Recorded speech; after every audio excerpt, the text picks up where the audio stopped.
வணக்க மக்களே, welcome to the Fender show. இன்னைக்கு ஷோ நம்ம பார்க்க போறது அக்ரிணை அப்படின்ற ஒரு மலேசியன் தமிழ் மூவியோட ரிவ்யூ. இந்த படம் பாத்தீங்கன்னா ஒரு வித்தியாசமான சயின்டிபிக் சைக்கோ த்ரில்லர் மூவி அப்படின்னே சொல்லலாம். அதாவது சைக்கோ கில்லர்ஸ் மேல நடத்தப்படுற ஒரு டேஞ்சரஸான ரிசர்ச் அப்படின்ற மாதிரியான ஒரு தீம்ல தான் இந்த கதை நகரும். ஆக்சுவலா அந்த ரிசர்ச் பண்ணக்கூடிய சயின்டிஸ்ட் தான் நம்ம படத்தோட ஹீரோ. இவர் தன்னோட மனைவி மற்றும் பிள்ளைகளோட ஒரு பீஸ்ஃபுல்லான லைஃப் வாழ்ந்துட்டு இருக்காரு. திடீர்னு ஒரு நாள் இவங்க வெக்கேஷன் போலாம் அப்படின்ற மாதிரி கிளம்பி போறாங்க.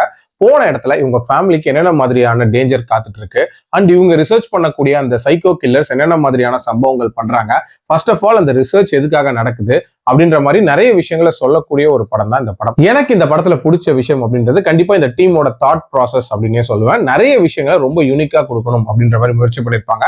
அதுல ஃபர்ஸ்ட் திங், அந்த சைக்கோ கில்லர்ஸை காட்டின விதம் ரொம்ப ரொம்ப கொடூரமா டிசைன் பண்ணியிருப்பாங்க. அதுலயும் அந்த மெயினான சைக்கோ கில்லர் ஒருத்தனோட மண்டையில எல்லாம் டேட்டூ எல்லாம் அடிச்சு பாக்குறதுக்கே பயங்கர வியர்டா டிசைன் பண்ணியிருந்தாங்க. அதே மாதிரி அந்த ரிசர்ச் எதனால நடக்குது அப்படின்றதுக்கான அந்த காரணம் அதையுமே ஒரு ட்விஸ்ட் மாதிரி டுவர்ட்ஸ் தி எண்ட் சொன்னது அப்படின்றதுமே ஒரு அல்டிமேட்டான ஒரு விஷயமா இருந்துச்சு. ஃபர்ஸ்ட் ஆஃப் ஆல் இந்த படத்தோட ட்விஸ்ட் அண்ட் டர்ன்ஸ் அப்படின்றதுமே நல்லாவே ஒர்க் அவுட் ஆயிருந்துச்சு. எல்லாத்துக்கும் மேல இந்த படத்தோட ஸ்டார்டிங்லேயே அந்த ஓநாய்க்களை வச்சு ஒரு கதை சொல்லுவாங்க. அந்த கதை எதுக்காக சொல்றாங்க அப்படின்ற மாதிரி நம்ம யோசிப்போம். பட் அந்த கதைக்கும் இந்த படத்துக்குமான லிங்க் ரொம்ப நீட்டாவே காட்டப்பட்டிருக்கும் அப்படின்னு சொல்லுவேன். அதே மாதிரி இந்த படத்தோட ஸ்டார்டிங்ல காட்டக்கூடிய அந்த விஷுவல்ஸ் அப்படின்றதெல்லாம் ஒரு விதமான ஏஸ்தட்டிக் ஃபீல் கொடுத்துச்சு அப்படின்னே சொல்லலாம். உண்மையிலே நல்லாவே எடுத்திருந்தாங்க.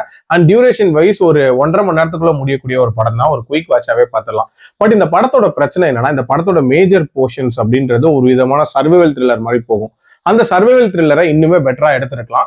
இன்னுமே கிரிப்பிங்கான காட்சி அமைப்புகள் அப்படின்றது அமைச்சிருந்திருக்கலாம். ஒரு மாதிரி ரொம்ப அன்ஆர்கனைஸ்டா போன மாதிரியான ஒரு ஃபீல் இருந்துச்சு அப்படின்னே சொல்லுவேன். அதே மாதிரி நிறைய டெக்னிக்கல் டேர்ம்ஸ், நிறைய தியரிஸ் எல்லாம் பேசி கொஞ்சம் வளவலன்னு இழுத்த மாதிரி இருந்துச்சு. அதையுமே இன்னும் கொஞ்சம் கிறிஸ்பா சொல்லியிருந்திருக்கலாம். அண்ட் ஓவரால் கொஞ்சம் இன்ட்ரெஸ்டிங்காவே பிரசென்ட் பண்ணியிருந்திருக்கலாம். பட் என்ன பொறுத்த வரைக்கும் ஒரு டீசென்டான அட்டெம்ப்ட் அப்படின்னு தான் சொல்லுவேன். என்னோட ரேட்டிங் இந்த படத்துக்கு 3/5.